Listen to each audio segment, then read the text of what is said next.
Ok, entonces, como les había dicho, hay alteraciones epigenéticas y las alteraciones epigenéticas no están dadas por modificaciones específicas y directas del DNA, sino son modificaciones en las histonas del DNA que están en el medio, digamos, en la doble hélice del DNA, ¿no?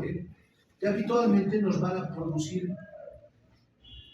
la formación de nuevos RNA mensajeros. Y esos nuevos RNA mensajeros van a tener una acción fisiológica de estimular algún nivel de síntesis que nos va a producir un problema. ¿Estamos? Ejemplo, un RNA mensajero puede inducir la síntesis de endotelina 1. Puede inducir la inhibición de la síntesis de óxido nítrico endotelial. ¿Estamos? O inhibir la síntesis de óxido nítrico epitelial a nivel pulmonar. ¿Estamos? Entonces, esos problemas con esta hipermetilación e hipometilación del DNA, por ejemplo, hacen que haya un rápido cierre y crítico en la presión faríngea. Haya una alteración en el control de la ventilación como tal. Si hay un estado hipoxémico, ese estado hipoxémico hace que no haya una adecuada irrigación a nivel del tronco encefálico, y si no hay una adecuada irrigación en el tronco encefálico, el control de la ventilación que está dado por el tronco encefálico específicamente, porque ahí tenemos el control real de esta ventilación. Ahí en el tronco encefálico está el grupo respiratorio ventral, el grupo respiratorio dorsal, el centro neumotásico, el central mésico, el grupo respiratorio ventral está el complejo Böttinger, el complejo pre-Böttinger, y cada uno de esos tiene diferentes acciones que lo han visto en fisiología, ¿no ven? ¿No ven? Si no han visto, tienen que repasar muchos factores. Por eso vemos, esto es para recordar las clases biológicas nada más. ¿Estamos? Es interesante la fisiología, la física, pero tienen que estudiar bastante. Tienen que estudiar bastante. Ok, seguimos. Y no le digan, profesor, enseños, damos las teóricas y no tienen las teóricas, oigan, la práctica yo les evalúo, ¿no? Las torturo con los artículos, ¿no? Los artículos de ayer. Pero eso es lo que necesitan, muchachos. Por ejemplo, en el 2022, 5 de sus compañeros han aprobado los STEPS en los Estados Unidos. 5.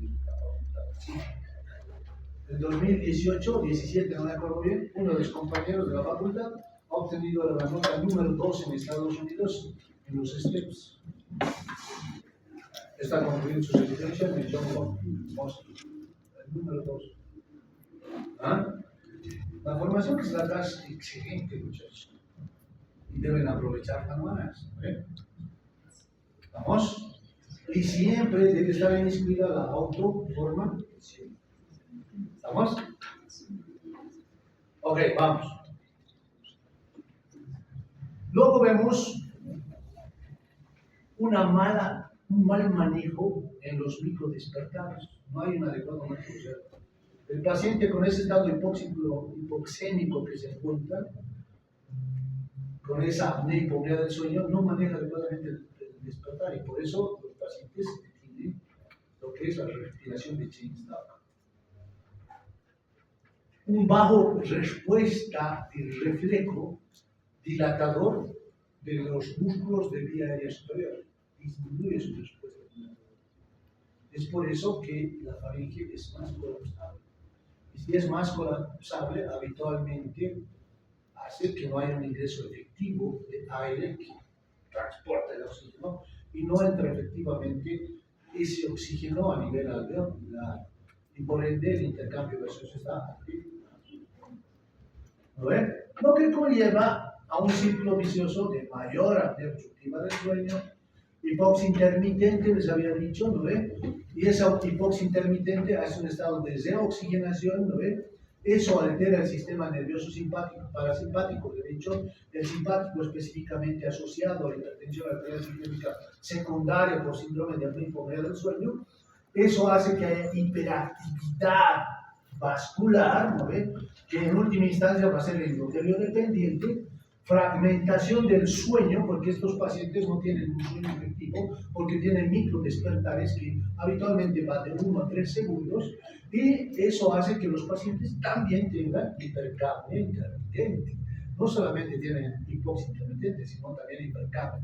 En el momento que están en estado de apnea, porque hay dos tipos de apneas, unas apneas obstructivas y otras que son las apneas centrales. En los pacientes que tienen más severidad del síndrome de apnea del sueño, tienen mayor cantidad de apneas centrales.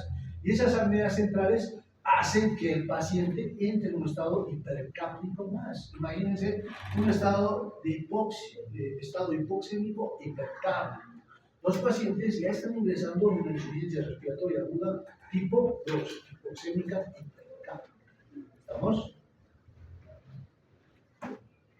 Y como pueden observar, va a haber un sinfín de síntesis de algunos RNAs mensajeros y una disminución de algunos otros. ¿Estamos?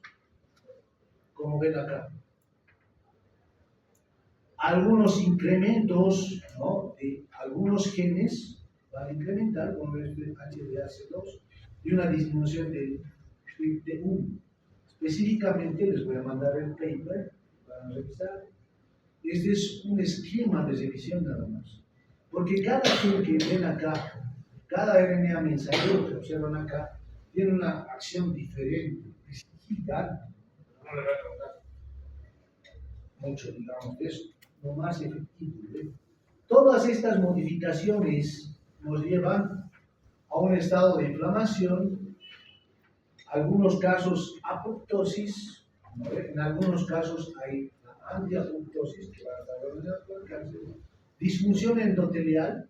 Esa disfunción endotelial en primera instancia es endotelio independiente, ¿no? Y después ya es endotelio dependiente, en última instancia. Hay remodelación cardiovascular, hipertensión pulmonar e hipertensión arterial sistémica, los dos, ¿ya? Disfunción cognitiva y durante el día tienen los pacientes sueño. ¿Vamos? Resistencia a la insulina y diabetes mellitus. Si hay resistencia a la insulina, habitualmente va a estar asociada a la diabetes mellitus tipo 2.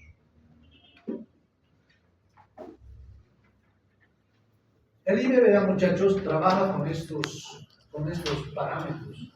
Vemos alteraciones agudas, subagudas y crónicas de las alturas. ¿Vamos? Una de las alteraciones crónicas es el mal crónico de montaña. ¿Vamos? O enfermedad de Monge, que está asociado a la eritrocitosis excesiva. Y ese mal crónico de montaña generalmente está asociado con síndrome de apnea del sueño. Paciente que tiene mal crónico de montaña tiene síndrome de apnea del sueño. ¿Vamos? Bien, inexorablemente. Paciente que tiene eritrocitosis excesiva, que todavía no ha llegado a mal crónico de montaña, tiene trastorno del sueño, tiene síndrome de apnea del sueño. Si no está establecida, está en vías de establecerse. ¿Estamos? Bien. Y eso, ¿cómo se demuestra? Con investigación. ¿Quién hace el IVA? El trabajo del médico es súper interesante, muchachos. El médico puede agarrar el conocimiento generado y ponerlo en práctica en sus pacientes. ¿Vale? Curándolos. El médico también puede generar un nuevo conocimiento, haciendo investigación científica. Lo que no pueden hacer otros colegas que son, por ejemplo, biólogos, pueden generar conocimiento, pero no pueden poner en práctica ese conocimiento porque no son médicos, ¿no? Ese es el plus que tenemos nosotros. Con el conocimiento generado podemos curar pacientes. Y con el conocimiento generado podemos generar nuevo conocimiento que va a ayudar a curar a los pacientes. ¿Vamos? Ese es el temor de un médico que además también haga investigación. Entonces siempre todos ustedes van a ser futuros médicos y cuando estudian medicina jamás se deja de estudiar. No lo harán como cuando eran estudiantes, porque cuando eran estudiantes dormía yo 3 horas. 3 horas dormía de lunes a viernes. El sábado me daba mi festivo, me dormía 8 y me levantaba 8. Pero estudiaba de 8 en punto hasta 8 puntos el domingo. Pero de lunes a viernes 3 horas máximo. Cualquier práctica sobre él. ¿Sí o no? Hay que estudiar, ¿no? ¿Qué se van a estudiar si no es en la noche? Porque casi las prácticas y las teóricas son todo el día, ¿no?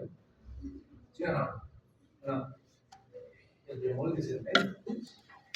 Pero ustedes pueden muchas. Vamos. Lo visto en gran altitud se evidencia, hemos logrado evidenciar, y esto también por varios otros estudios, que la hipoxia intermitente crónica, porque está en un estado de síndrome de apnea del sueño, y no es tratado el paciente, entra en un estadio hipóxico intermitente crónico. ¿Estamos? Y habitualmente estos están asociados al SAOS, que son trastornos respiratorios durante el sueño, y puede alterar o altera el control respiratorio en la vigilia.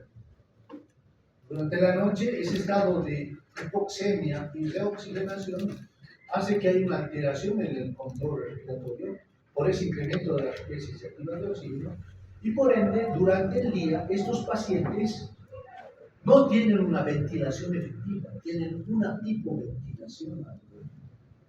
Esa hipoventilación alveolar es el principal factor fisiopatológico asociado a la eritrocitosis excesiva y al mal crónico de montaña, la hipoventilación alveolar.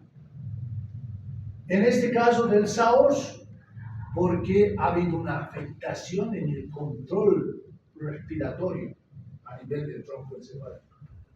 ¿Estamos?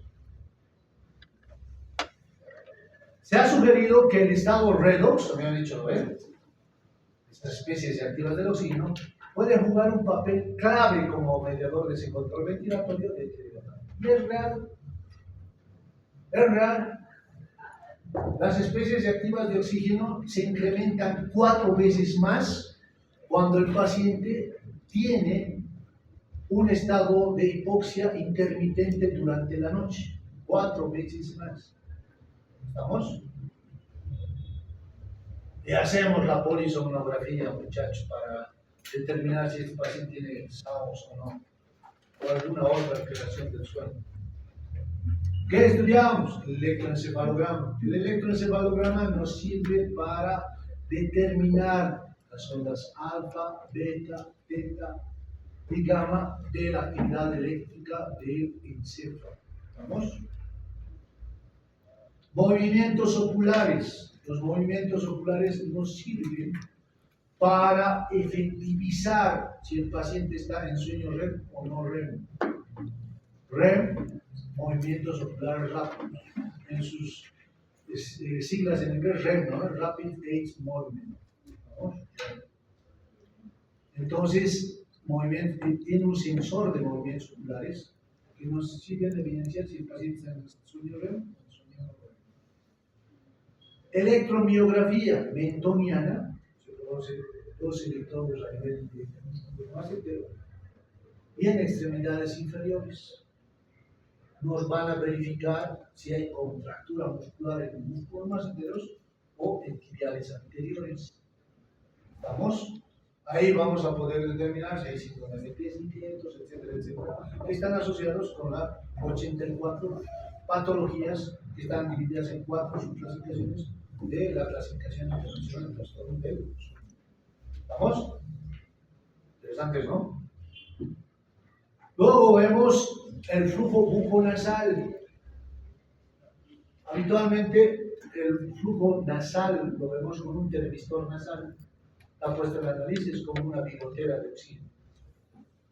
Y ese termistor nasal ve el flujo de ingreso y salida de aire por la nariz. Eso también nos evidencia la resistencia de la vía aérea. Y esa resistencia de la vía aérea habitualmente es el termistor nasal. Luego tenemos un sensor de sonido, es un micrófono, que lo ponemos a nivel de la laringe. Este micrófono sensa el ronquido del paciente, ¿no?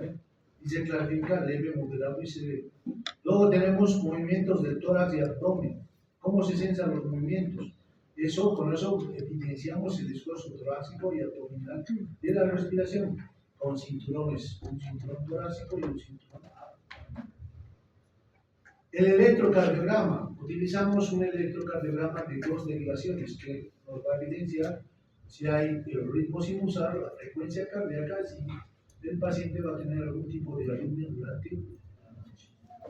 Habíamos dicho que los pacientes que tienen síndrome de apnea pulmonar obstructiva habitualmente tienen hipertensión arterial sistémica y muchas veces están asociados con fibrilación auricular. Vamos.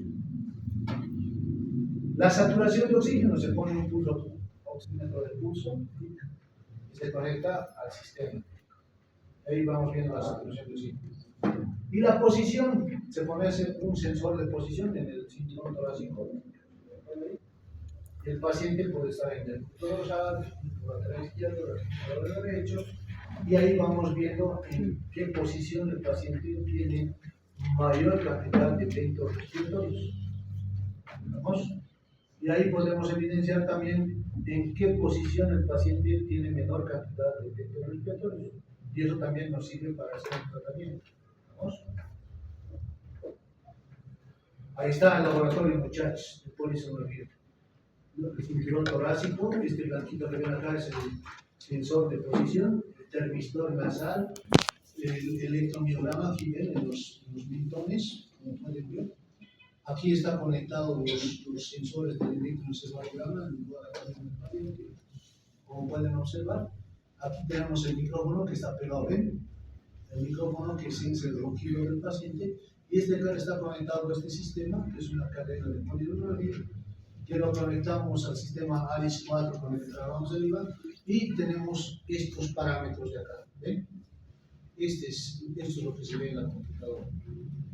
Movimientos oculares, ojos izquierdos, ojos derechos, electromiografía tentoniana y miembros inferiores, acá se ve. Acá tenemos 4 canales de electroencefalograma, aquí podemos ver ondas alfa, por ejemplo. Aquí tenemos el electrocardiograma, podemos ver que el paciente está con circulación. Aquí tenemos, por ejemplo, en este paciente, acá observamos una apnea central. Por ejemplo, flow es el flujo aéreo nasal, que se sensa con este termistor nasal. Este es el esfuerzo torácico que se sensa con este cinturón torácico, y este es el esfuerzo abdominal desde acá que se sensa con este cinturón abdominal. Pueden observar, ¿no? Y ahí, por ejemplo, en este paciente tenemos una apnea central porque hay un cese tanto del esfuerzo respiratorio sensado con el termistor nasal como en el esfuerzo torácico y abdominal. Esta es una apnea central. ¿Y cómo se denota? Que dura más de 10 segundos, igual o mayor a 10 segundos, y después se va a asociar con una desaturación. Ven que hay una desaturación. Este paciente habitualmente su saturación normal era 90, y aquí podemos observar que está en 83. ¿Ven? Y el paciente se encuentra en sueño REM en este caso. Aquí, a ver, no se ve, pero habitualmente los movimientos oculares son rápidos. Aquí no se ve, debe estar porque tenemos pantallas que se ven de cada 30 segundos, ¿no? En la otra pantalla deben estar los movimientos oculares rápidos que se ven acá. ¿Vamos? Lo que se ha visto en grandes alturas, muchachos. Nosotros hemos hecho un estudio bastante interesante en jóvenes de 18 a 30 años de edad que tenían y eran portadores de eritrocitosis excesiva. ¿Vamos? Estos jóvenes portadores de eritrocitosis excesiva habitualmente tenían ya un vestigio de trastorno respiratorio durante el sueño. No tenían SAOS establecido como tal, porque se establece SAOS, síndrome de apnea hipopnea del sueño, cuando un índice de apnea hipopnea del sueño está mayor a 10 o mayor a 15, según la sociedad que estamos estudiando. Cuando está mayor a 10 o mayor a 15, el índice de apnea hipopnea del sueño, hacemos el diagnóstico de SAOS. Y dependiendo de ese índice de apnea hipopnea del sueño, vemos la severidad del SAOS, leve, moderado y severo. En estos pacientes jóvenes hemos logrado evidenciar que tienen signos de sintomatología asociada al mal crónico de montaña. Tienen dolor de cabeza, cianosis, palpitaciones, dificultad para dormir, fatiga, mareos, etcétera, ¿no? Y parestesias, en algún caso edema, en relación a los pacientes control, jóvenes, de 18 a 25 años. Y en estos jóvenes hemos hecho estudios polisomnográficos donde hemos visto que la eficiencia de sueño en pacientes que tienen exceso de glóbulos rojos está en 84% y los normales 86%, pero no hay diferencias significativas. Pero sí vemos que hay diferencias significativas entre esos dos grupos, ¿no? Jóvenes que eran portadores de exceso de glóbulos rojos y jóvenes sanos, sin que tengan eritrocitosis excesiva, ya vemos una alteración en el índice de apnea y hipopnea del sueño. Los que eran portadores de eritrocitosis excesiva tenían un índice de apnea y hipopnea de 8,6 y los que no eran portadores de 2,2. Ahí se ve diferencias significativas y podemos evidenciar que los pacientes jóvenes de 18 a 25 años ya empiezan a tener trastornos respiratorios. Y eso mediado por un estado hipóxico crónico. Y el estado hipóxico crónico no es durante la vigilia, porque cuando son jóvenes su saturación de oxígeno durante el día, porque es consciente de su saturación, está en 90%. Pero conforme va avanzando y no se hace un tratamiento efectivo en estos pacientes, estos pacientes evolucionan a tener mal crónico de montaña y establecen ya el síndrome de apnea del sueño, que ya es un mayor círculo vicioso de estado de hipoxémico y de reoxigenación específicamente, una hipoxia intermitente, que conlleva un incremento de 4 veces más de especies activas de oxígeno. Eso hemos visto en jóvenes. La duración del sueño, ¿no ve? Es mucho, digamos, el porcentaje de duración de hipopneas durante el sueño es mucho mayor y es significativa la presencia de trastornos excesivos en relación a los pacientes control.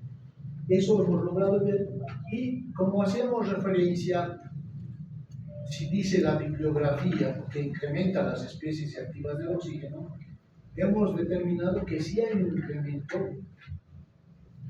de un marcador que es un marcador que verifica la predominancia lipídica, que es la prostaglandina, la 8-isoprostaglandina F2-alfa, que está incrementando en aquellos pacientes que tienen eritrocitosis excesiva e inicios de síndrome de apnea y hipopnea del sueño.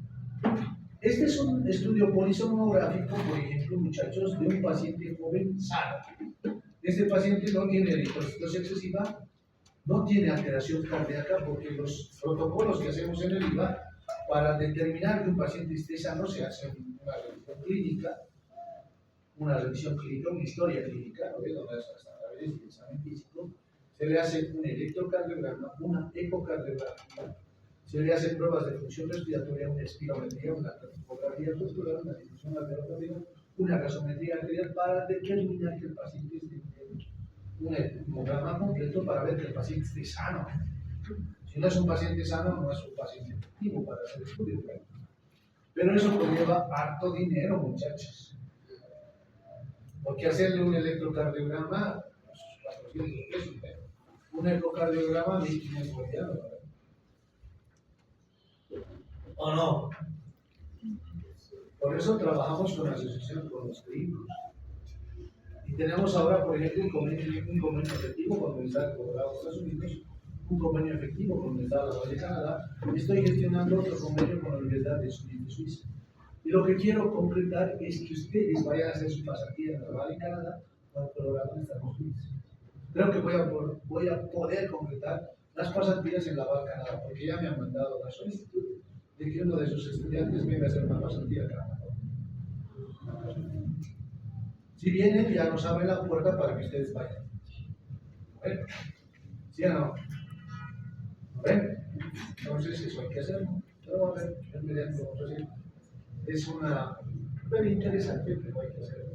Siempre lo hago. Vemos este paciente, por ejemplo, tiene una saturación de 92%, está en posición supina, está en sueño REM, ¿ven? el micrófono no evidencia sonido, y en este paciente no hemos colocado ¿qué se llama? El canal de electrocardiograma, porque ya le hemos hecho un electrocardiograma del esposo y estaba normal, y por ende no se puso. Está en estadio del sueño REM. Aquí ha salido cortado mi gráfico, porque debería salir aquí arriba los movimientos oculares, el electrocardiograma, pero no se ve, ha salido cortado. Y aquí tengo un polisomnograma, un paciente con eritrocitosis excesiva, joven. Este paciente joven, como pueden ver, tiene una apnea central. Esta es una apnea central, que es el cese del esfuerzo nasal, torácico y abdominal por más de 10 segundos. Eso es una apnea central. Una desaturación, porque este tenía una saturación de 90, mayor al 4%, en este caso 7%, y está en posición supina, sueño REM. Y en este paciente, por ejemplo, si estábamos verificando la actividad cardíaca, estaba en tipo sinusal y no había algún tipo de alteración durante la noche, fibrilación auricular o alguno de esos tipos, porque este todavía es joven. Pero como pueden observar, miren, hay una desaturación del 83%. Les había dicho, cuando hay una desaturación del 4%, habitualmente incrementa las especies activas del oxígeno. Y en este paciente, acá pueden ver, por ejemplo, aquí ya ha empezado a tener un micro despertar. En el micro despertar empiezan a ver las ondas altas. ¿Vamos?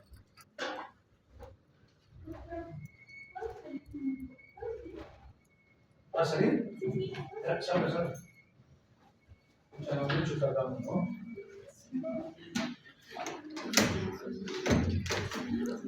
Pues no pasa mucho. Esta es una polisomnografía de un paciente que tiene mal crónico de montaña. El mal crónico de montaña habitualmente ya tiene afección, tiene exceso de glóbulos rojos, habitualmente ya tiene hipertensión pulmonar.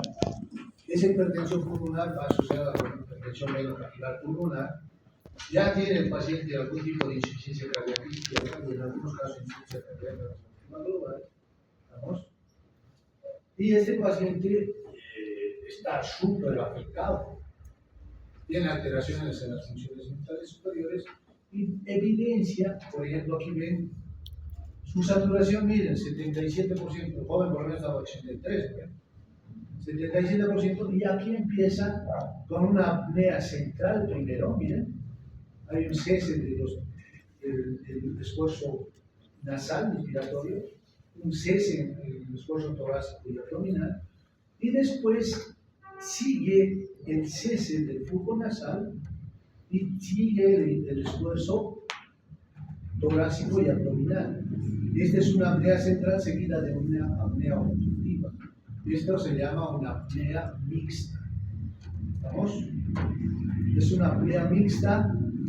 Este paciente está en posición supina. Habitualmente se evidencia estos trastornos más en el sueño REM y en posición supina, y habitualmente mejora cuando va de punto lateral izquierdo. ¿Vamos? Esto es lo que les decía.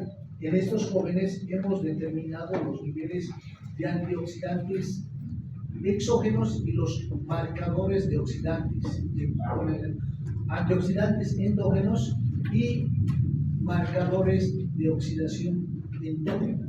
Uno de esos marcadores de peroxidación lipídica es la 8-isoprostaglandina F2-alfa, que está incrementada ya en estos pacientes jóvenes con exceso de glóbulos rojos y que ya están empezando a tener trastornos respiratorios durante el sueño, porque su índice de apnea del sueño está incrementada en relación a los pacientes control. Entre tantos que su actividad antioxidativa, como ser el ascorbato, está dentro del parámetro de referencia y está casi igual en relación a los pacientes control, pero sí hace evidencia que hay un incremento en la peroxidación lipídica. ¿Vamos? Esa es una publicación que hicimos con los colegas de Estados Unidos. Ahí estoy yo. Vamos a ver. Y el tratamiento que habitualmente se evidencia y se debe hacer en los pacientes es el CPAP. Es una presión continua positiva en la vía aérea. que habitualmente se puede hacer en pacientes que tienen síndrome de apnea leve a moderada. En los severos, habitualmente, ya el CPAP casi no tiene mucho efecto, porque los severos habitualmente tienen un incremento excesivo de las apneas de tipo central. Y cuando el paciente tiene apnea de tipo central, habitualmente hay que echar mano al CPAP. Hay que hacer una titulación de oxígeno con el CPAP o BiPAP, y con esa titulación de oxígeno vemos el requerimiento del paciente para que pueda llegar a una saturación objetiva. ¿No? Si su saturación promedio durante la vigilia era 90, mínimo tiene que tener una saturación de 86 durante toda la noche. Y con eso hay que hacer la titulación de oxígeno con el CPAP o BiPAP que tengamos.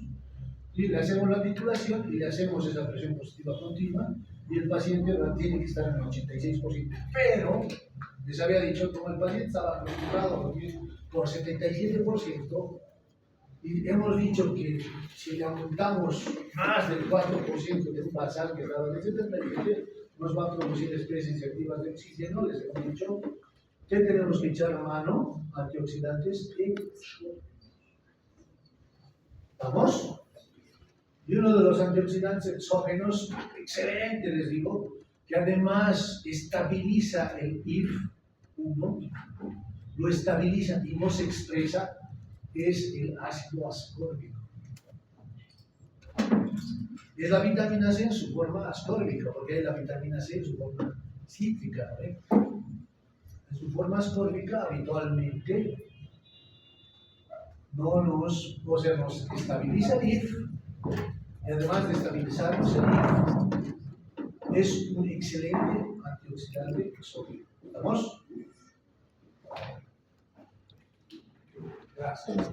Ahí hemos visto la polisomnografía, que se evalúa con la polisomnografía. Hemos visto polisomnografía normal, polisomnografía con un paciente con intoxicación excesiva y un paciente que ya tiene síndrome de apnea compleja del sueño con mal crónico de contagio. Ok, ya hemos visto.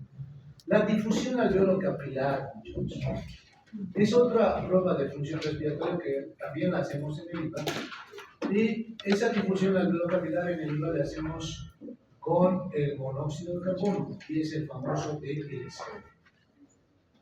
Esa DLCO que verifica la difusión alveolo-capilar, habitualmente se la hace con la técnica de respiración simple que la hacemos en el instituto.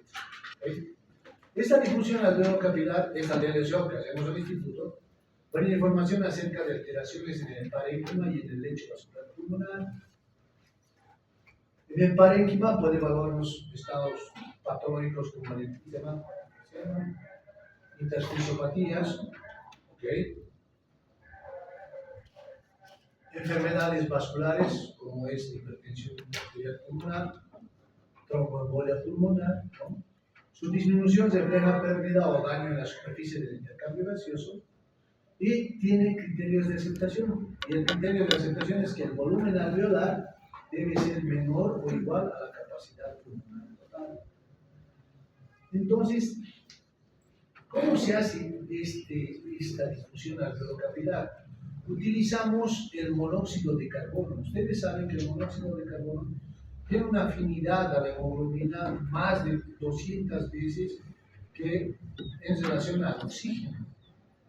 Entonces, este monóxido de carbono tiene una difusión efectiva. Y además se asocia más rápidamente a la hemoglobina. ¿Estamos? Entonces, y el helio es un gas que no se difunde a nivel alveolar, y podemos medir volumen alveolar con el helio.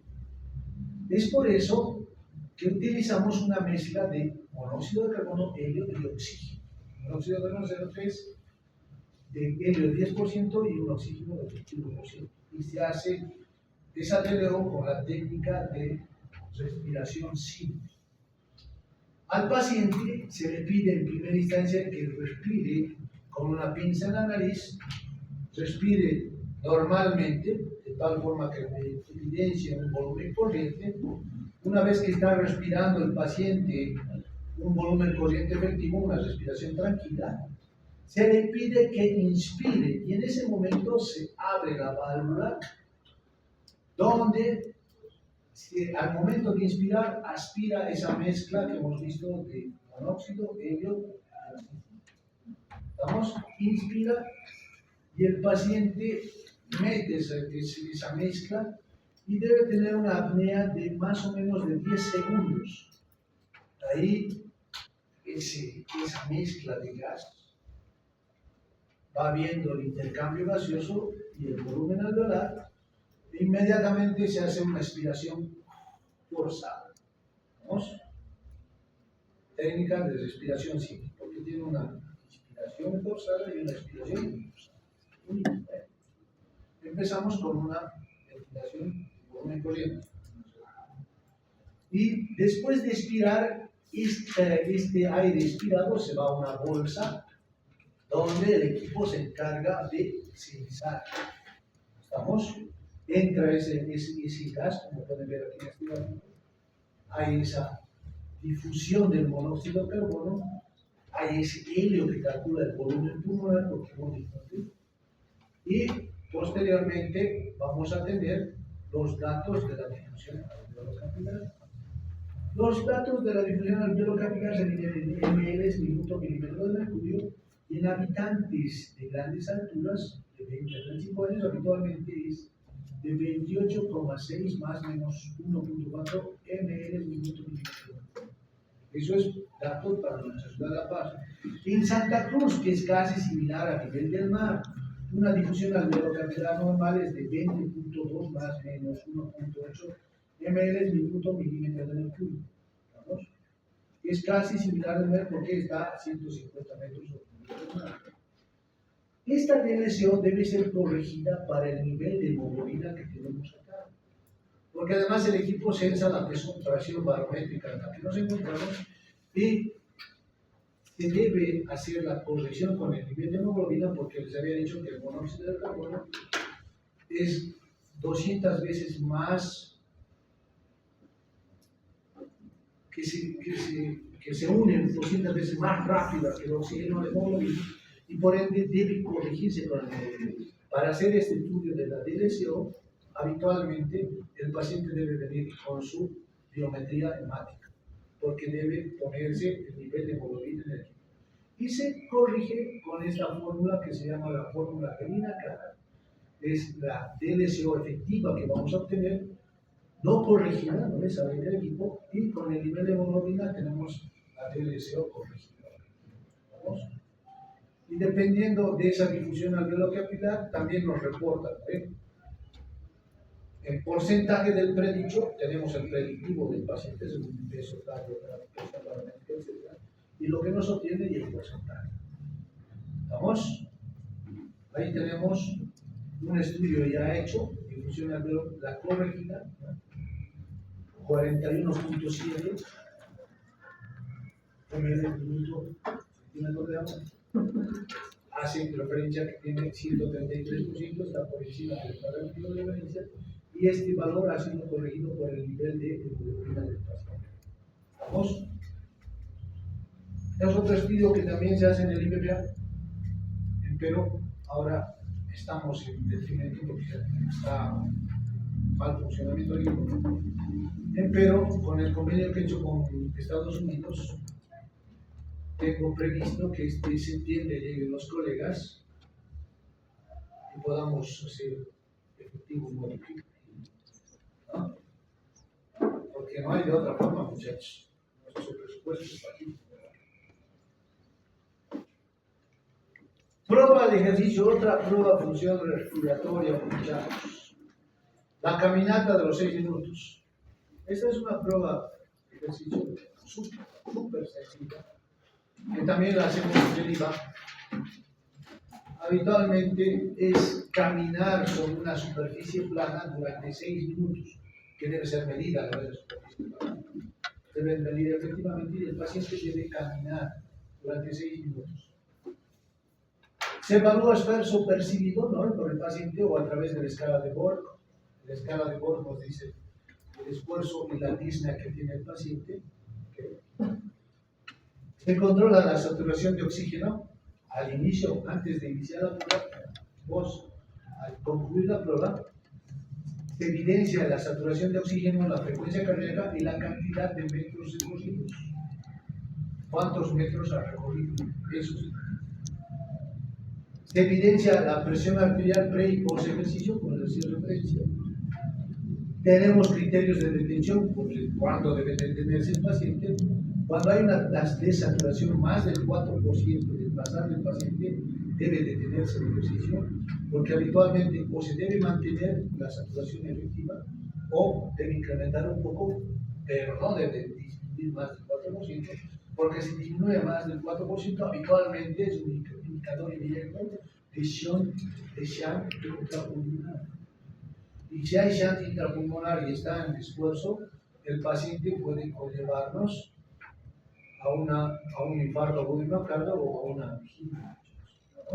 Entonces hay que detener la prueba. Y si la escala de Borg está en 10, igual se debe. Y este estudio es indicado también cuando se desea comprobar si el paciente necesita oxígeno suplementario y en qué cantidad necesita oxígeno para hacer titulación.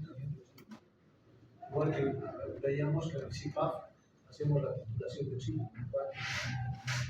Necesita el paciente para estar en el nivel de saturación efectiva. Entonces, ese es el estudio. Porque necesita un oxímetro de pulso, un tensiómetro, ¿no ven? Y necesitamos siempre parámetros de referencia, muchachos, siempre. No teníamos parámetros de referencia en las alturas. Una colega, la doctora Murillo, que es colega que trabaja en la unidad respiratoria con nosotros, ha hecho un trabajo súper interesante donde ha logrado establecer parámetros de referencia de la caminata de los 6 minutos, tanto en varones como en mujeres, en grandes alturas, o sea, acá en la ciudad de La Paz. ¿Vamos? Ejemplo, los datos que he obtenido en mujeres y en varones, ¿ven? Respectivamente, hacen referencia a que el caminado total en mujeres ha sido de 573 metros durante los 6 minutos versus 593 en varones en los 6 minutos. Entonces ahí se evidencia que los varones caminan un poco más, digamos, ¿no? Y este es el valor normal de referencia ahora para nosotros en la caminata de los minutos. 573 en mujeres y 593 en varones. ¿Estamos? Y eso lo ha logrado determinar con valores de referencia, ¿no? Hay valores de referencia de un estudio que ha hecho Cambridge, ¿no?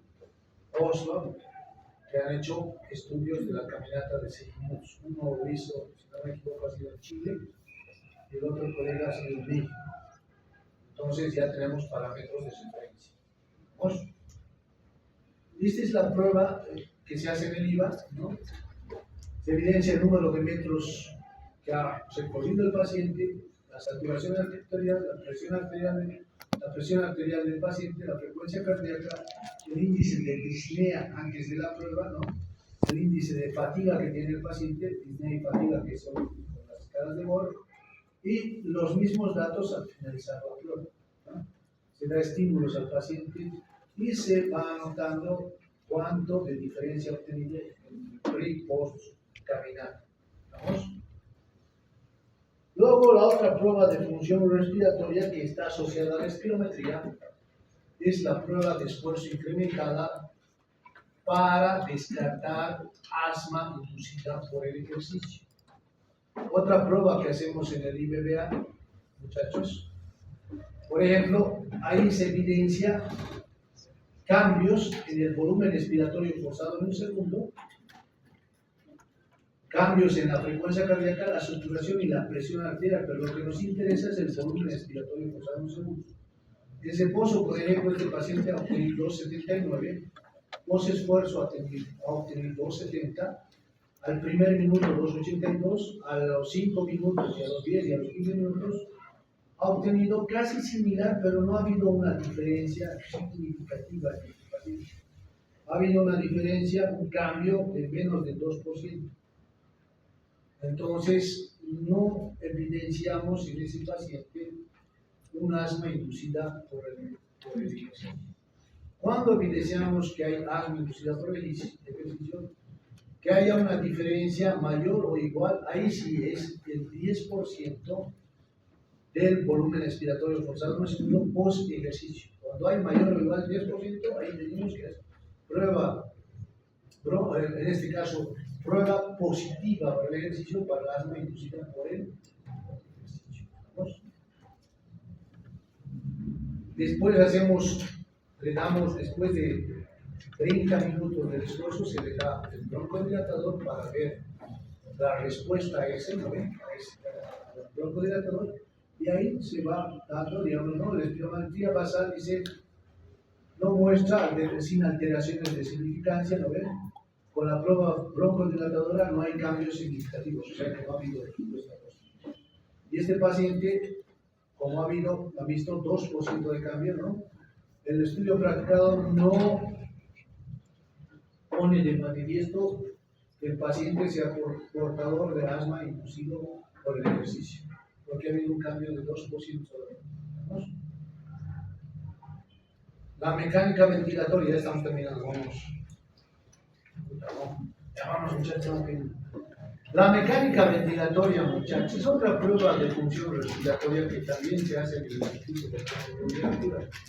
Como saben, desde el punto de vista mecánico, el aparato ventilatorio puede ser considerado como un recinto respiratorio, muchachos, que ese aparato contiene a los pulmones, una caja torácica, y ese conjunto es denominado sistema tóraco-pulmonar, torácico-pulmonar. Es común y tiene una función mecánica, ¿no? Porque al inspirar el aire, los pulmones se expanden y la caja torácica debe acompañar a esa expansión. Y al expirar, los pulmones se retraen y la caja torácica también debe acompañar a esa expansión. Más cuando hacemos una expiración forzada y una inspiración forzada, ¿no? Ahí tenemos la función de músculos accesorios cuando estamos haciendo la inspiración forzada, y habitualmente en la inspiración en el reposo, el que más trabaja es el músculo diafragma. Entonces, como es un sistema tóraco-pulmonar, es susceptible de variaciones del volumen debido a su elasticidad. Estas variaciones permiten la entrada y salida del aire, y eso hace referencia a que hay un volumen corriente y un ciclo ventilatorio, ¿no? En un ciclo ventilatorio tenemos una cantidad específica de volumen corriente. Esa elasticidad mecánica del pulmón se denomina compliance, o también denominada compliance pulmonar. Esa es una expresión anglosajona que quiere decir complacencia o acomodación. Y ese término se define como una variación del volumen, muchachos, pulmonar, volumen que se abrevia como V por unidad de variación de presión. Volumen por unidad de variación de presión. Y se expresa en ml centímetro de agua. ¿Vamos? Y el valor normal de la compliance pulmonar de mecánica ventilatoria, que también se hace en el PBA, estas pruebas de compliance pulmonar habitualmente se efectivizan para hacer trabajos de investigación científica. No lo piden muchos colegas, ¿no? La compliance pulmonar normal es de 150 a 220 ml centímetro de agua. Y las resistencias inspiratorias y expiratorias, habitualmente se miden en litros por segundo por centímetro de agua. Y tanto las resistencias inspiratorias como expiratorias son de 3 a 5 litros por segundo por centímetro de agua. Es un valor normal. ¿Estamos? Esto habitualmente lo realizamos para hacer proyectos de investigación científica, al igual que la respuesta ventilatoria de hipoxia y la respuesta ventilatoria de hipercapnia. En sus siglas en inglés, hypoxic ventilator. Esa es la respuesta ventilatoria a la hipoxia y la respuesta ventilatoria a hipercapnia. Sé que hace referencia a CO2. Ustedes saben que la regulación de la ventilación habitualmente está dada por varios, ¿no? O sea, la ventilación como tal está asociada a intercambio gaseoso, ¿no?, entre el medio interno y el aire ambiente, ¿no?, porque metemos el aire con una concentración específica de oxígeno y ese aire vuelve a salir con otra concentración de oxígeno y además con una concentración de CO2. Y estos mecanismos están dados por la ventilación pulmonar, la difusión alveolo-capilar y el transporte de gases en sangre, y la perfusión y la circulación sanguínea, que están asociados a esa regulación de la ventilación. Entonces, la ventilación pulmonar es el resultado de interacción de estímulos nerviosos, hormonales y neurogénicos. Los neurogénicos habitualmente dados por el ejercicio, ¿no ven? Y los humorales que están asociados en este caso, a estímulos neuronales que dependen de presiones parciales específicamente.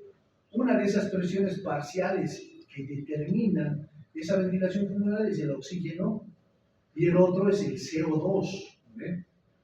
Ese CO2 que va a estar asociado a la concentración de iones hidrogeniones en el plasma sanguíneo, porque ustedes bien saben que el CO2 a través de la anhidrasa carbónica está asociado con el nivel de hidrogeniones en sangre y el agua específicamente, ¿no? ¿Okay? Entonces, para verificar la indemnidad de los quimiorreceptores centrales y los quimiorreceptores periféricos a estas dos presiones parciales del oxígeno y del CO2, echamos mano a la respuesta ventilatoria de hipoxia y la respuesta ventilatoria de hipercapnia. ¿Vamos? La respuesta ventilatoria a la hipoxia habitualmente nos verifica la indemnidad de los quimiorreceptores periféricos. ¿Dónde se encuentran los quimiorreceptores periféricos? Callado la aorta y en la bifurcación de las carótidas. Ahí tenemos los quimiorreceptores periféricos. Y esos quimiorreceptores periféricos sensan específicamente con mayor preponderancia el oxígeno, que están asociados a la presión arterial de oxígeno. ¿Estamos?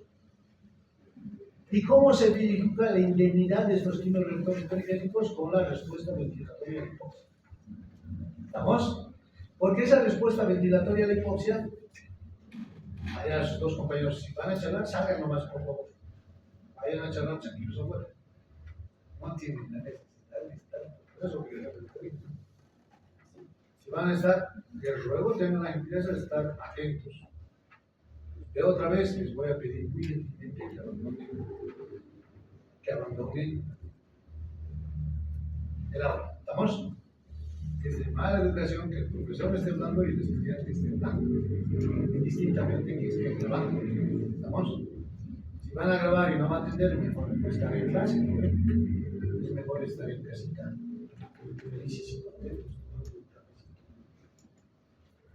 ¿No ven?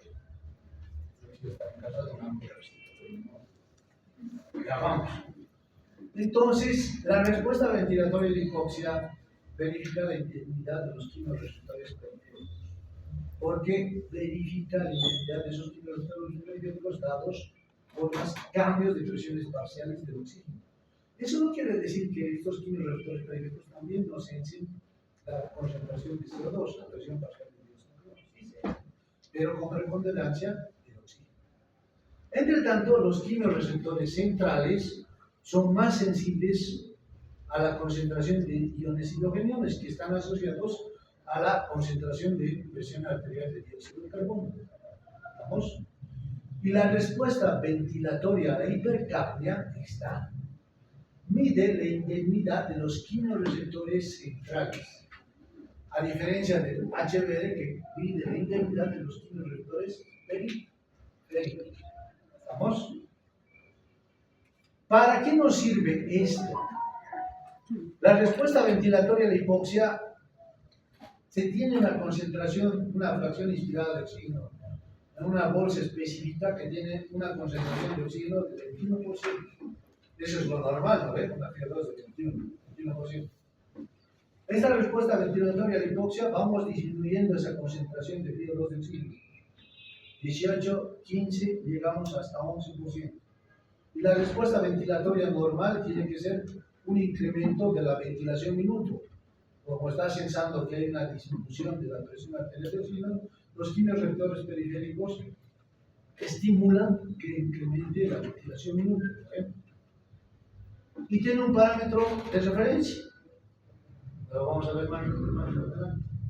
Si sobrepasa o está muy debajo, esa respuesta no es real ni efectiva. ¿Estamos? Si no llega al parámetro de referencia y está más debajo del 10%, esa paciente o ese paciente es susceptible de desaclimatación aguda a la altura. ¿Estamos? No sirve para verificar si el paciente no es susceptible a desaclimatación aguda a la altura. Esta respuesta ventilatoria, tanto la hipoxia como la hipercapnia. En la hipercapnia, habitualmente se conecta al paciente al equipo y se le hace hacer una respiración tranquila, que tenga un volumen corriente efectivo, y se va captando el CO2 mismo que el paciente va generando en la respiración tranquila en una bolsa colecta CO2. Una vez que se colecta el CO2, habitualmente se vuelve a hacer inspirar esa concentración de CO2 recolectada en la bolsa. Al ingresar ese CO2 al paciente, el CO2 tiene una acción en el sistema ventilatorio de incrementar la ventilación minuto, porque el CO2 está asociado, hemos dicho, a través de la actividad cardíaca, con un incremento de los iones hidrogeniones. Al incrementar los iones hidrogeniones, baja el pH sanguíneo. Al bajar el pH sanguíneo, habíamos dicho que el pH del líquido cefalorraquídeo habitualmente se encuentra en 7,30, ¿verdad? Es un poco ligeramente más ácido que el pH del plasma sanguíneo. Eso nos sirve para tener una estimulación del centro ventilatorio. Si hay un incremento del CO2, eso hace referencia que va a incrementar la concentración de iones hidrogeniones y por ende va a bajar más el pH. Ya no va a estar 7,30 en el líquido cefalorraquídeo, va a estar en 7,25, 7,20. Cuando está bajo ese nivel, incrementa la ventilación minuto. ¿Estamos? Entonces, igual hay un parámetro de referencia. Si sobrepasa, ese paciente es susceptible de desaclimatación aguda. ¿Estamos? Para eso nos sirve la respuesta ventilatoria de hipercapnia y la respuesta ventilatoria de hipoxia, que habitualmente no las piden los colegas, ¿no? Pero es súper útil. ¿Estamos? Se va calibrando el equipo, se calibra. Luego, esta es una respuesta ventilatoria de hipoxia, como ven, el PET-O2 y el PET-CO2 se miden en el paciente, esta es la respuesta ventilatoria. El PET-O2 es la presión de oxígeno al final de la expiración. La presión parcial del oxígeno al final de la expiración, PET-O2. La PET-CO2 es la presión parcial de CO2 al final de la expiración del paciente. Habitualmente el PET-O2 y el PET-CO2 son casi similares a la PaO2, la presión arterial de oxígeno. ¿Estamos? Es casi. ¿Estamos? PET-O2, PET-CO2. ¿Estamos? Son nuevos términos que están efectivizando y conociendo, que no los conocían, ¿lo ven? ¿Estamos? Ahora, les había dicho que a estos pacientes les vamos dando concentraciones de oxígeno fríos 2 que vamos bajando, 21, 18, 15, 11. Bueno, vamos bajando la FiO2, empieza con un FiO2 del 21% y el paciente tiene una PET-O2 que es casi similar, habían dicho, a la presión arterial de oxígeno. La presión arterial de oxígeno, ¿cuánto es lo normal? Aquí en la altura, 60 milímetros de mercurio, ¿no es? Y vemos una PET-O2 de 62 milímetros de mercurio. Casi igual, ¿no? Vamos disminuyendo la FiO2 y vemos que la PET-O2, miren, 57, 52, 48, 44, va disminuyendo porque la FiO2 está disminuyendo, ¿no ve? Si va a disminuir, ¿no ve? Acá vemos que la ventilación minuto era de 7,6 litros por minuto. Va incrementando, ¿ven que va incrementando? Llega a 17. Y eso conlleva a que este paciente, el PCO2, que habíamos dicho que es casi similar a la presión arterial de CO2, ¿cuánto ven al inicio? ¿Cuánto ven al inicio? Esto sí tengo muchachos. Hola hijo, digo 20, 30 minutos. Control más control que el esposo. Y tengo que responder igual que el esposo, muchachos. Así es, el doctor maldito que responde y a nosotros no nos deja hablar. Y como decía algún profesor, cuando estén en este lado, pueden responder, pueden hablar, pero estar en este lado no es fácil, muchachos. No creen que, qué lindo muchacho es el doctor González, lo podemos hacer. Para estar en este lado tiene que ganarse. ¿Cómo se gana? Estudiando. Al igual que sus auxiliares de docencia, tienen que dar un examen de competencia y un concurso de méritos. Y no es fácil, pero no imposible. Ustedes son el futuro de nuestra universidad, de nuestro país y todo. ¿Vamos? No es imposible, se puede, pero hay que sacrificarse, muchachos. ¿Vamos? Entonces, como pueden ver, incrementa la ventilación minuto. Si ha incrementado la ventilación minuto, el CO2, esta PET-CO2, que es casi similar a la presión arterial de dióxido de carbono, como ven, muchachos, 32, 33, más o menos se quería mantener, pero como ha incrementado más la ventilación minuto, en este paciente el CO2 ha ido disminuyendo. Esa es la respuesta normal. Y en esta respuesta ventilatoria hipoxia, este es el parámetro de referencia normal del paciente. Este ha tenido una buena respuesta. Este paciente no es susceptible a desaclimatación porque su respuesta de los quimiorreceptores periféricos, dado por la respuesta ventilatoria de hipoxia, está indemne. ¿Estamos? Por eso está calificado bien, ese paciente está bien. ¿Estamos? Gasometría arterial. La gasometría arterial, muchachos, es otra prueba que se hace en el Instituto Boliviano de Biología de Arterial, pero ya lo han visto con mucho detenimiento en la teórica que ha dado el profesor Hinojosa, que ha sido desequilibrio ácido base. ¿Ven? Ahí han visto la gasometría arterial, la gasometría venosa, qué cambios hay de la presión arterial de oxígeno, la presión venosa de oxígeno, el bicarbonato, valores normales a nivel del mar, valores normales a nivel de grandes alturas, como a 3.600 metros sobre el nivel del mar. Ya han visto los delta, no sé, todo, ¿ven? Pero es otro estudio que también la realizamos en el Instituto. Este estudio de gasometría arterial nos sirve para ver el intercambio efectivo gaseoso y la concentración de presiones parciales de oxígeno, CO2, de excesos gases, etcétera, etcétera, que nos da parámetros de cómo está el sistema respiratorio y en algún caso renal del paciente que tenga algún tipo de trastorno del equilibrio base. Y hay una prueba súper interesante que hacemos en el IVA que se llama la prueba de hiperoxia. Es creo que la única que existe aquí en Bolivia. Pero tenemos un sistema que se llama sistema que es casi una máscara de Hudson, sistema Hudson se llama. Y se puede dar una FiO2 del 100% al paciente. Se le da una FiO2 del 100%, esa es la prueba de hiperoxia.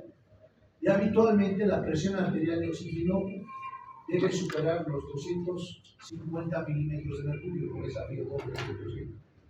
Si no supera los 250 milímetros de mercurio, habitualmente estamos hablando de la presión arterial del signo, estamos hablando de que hay un shunt intrapulmonar. ¿Vamos? Y el shunt intrapulmonar puede estar asociado a hipertensión arterial pulmonar como tal, que ya asociado a producir hipertensión pulmonar, shunt intrapulmonar. Y ese es otro estudio que hacemos en el IGB. Por ahí les pregunto en parcial, ¿cuál es el nivel de determinar shunt intrapulmonar? Pues lo difícil.